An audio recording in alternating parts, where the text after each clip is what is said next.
Salut les archis! Alors voilà, je l'ai appelé 10.16 parce que je trouve que pouvoir gérer des complexes, c'est quand même extrêmement important et je pense que c'est un gros virage pour Atso. Il y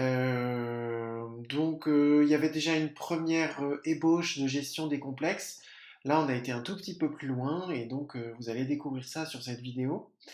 Vous allez voir aussi qu'on a remplacé CDC par programme, donc le cahier des charges par programme, donc CDC par PROG point, et que j'en ai fait un carnet à part entière en fait qui va nous servir du tout début de la relation client. C'est un document qui va nous suivre jusqu'à la fin en fait, et voilà. Et puis, suite à la formation, aux dernières formations, on voyait à chaque fois que quand on allait chercher les topics sur fond blanc, à chaque fois on me pose la question, mais est-ce que c'est grave si c'est sur fond blanc et tout?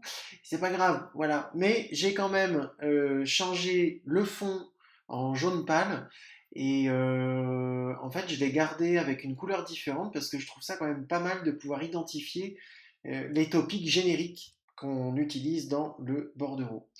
Vous retrouvez le chapitrage de la vidéo en commentaire de cette vidéo.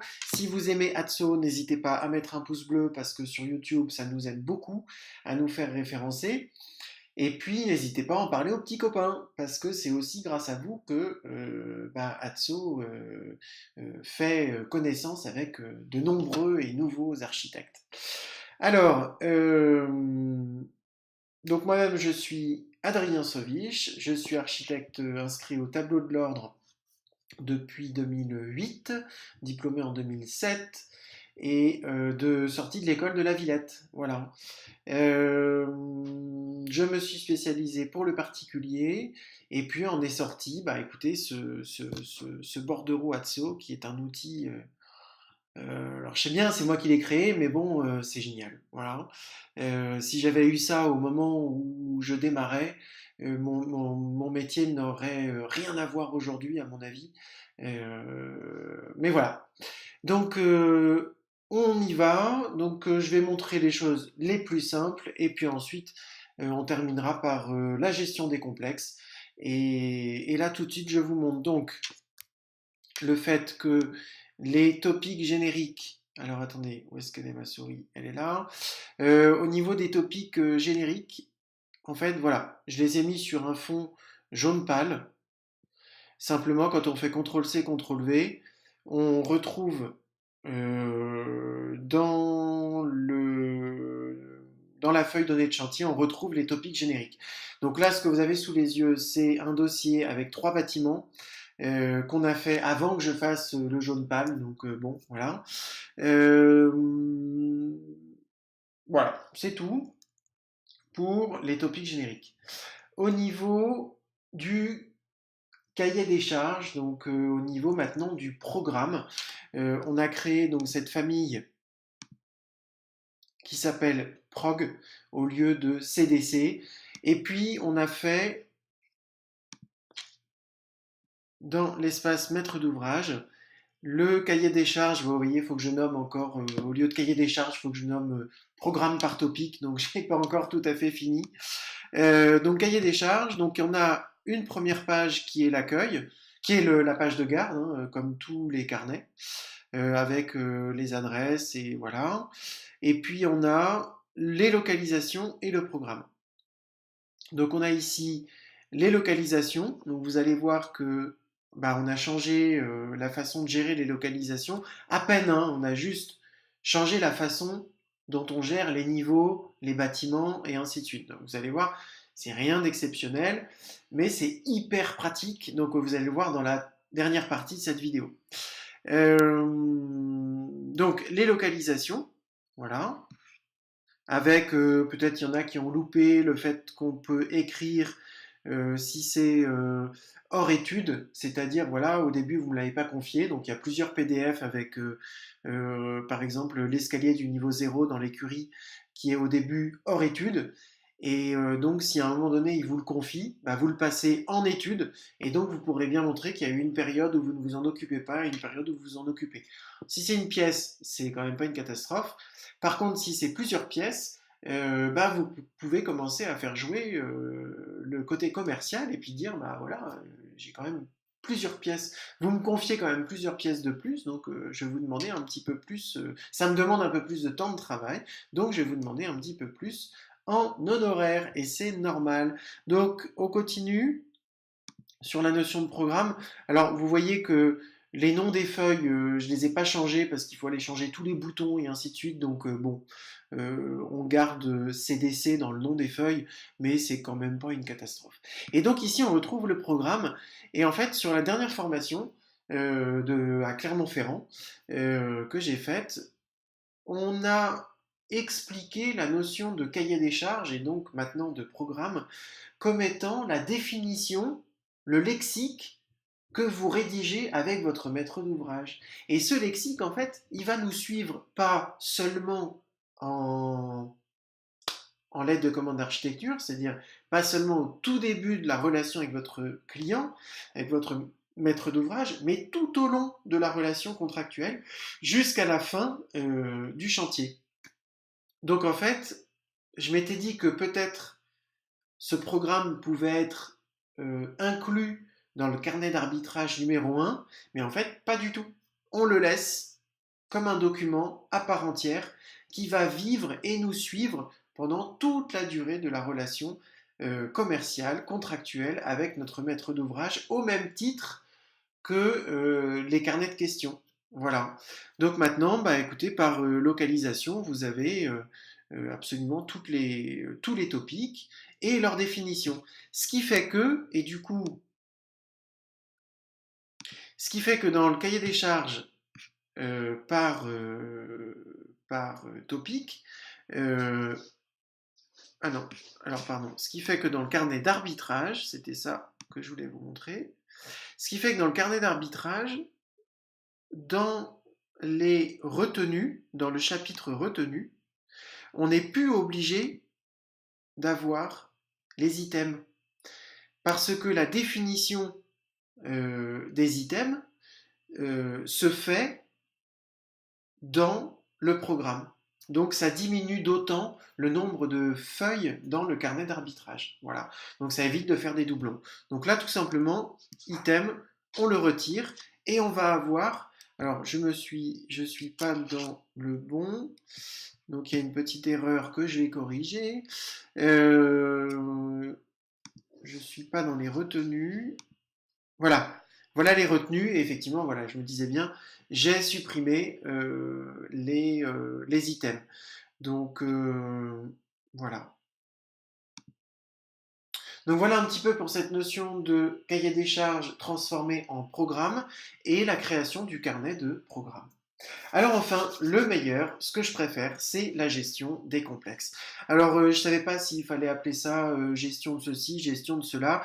Gestion des complexes, ça veut dire simplement que on peut aller très très loin sur la gestion de bâtiments, de plusieurs bâtiments, de bâtiments qui ont plusieurs niveaux et dans chaque niveau qui ont plusieurs volumes.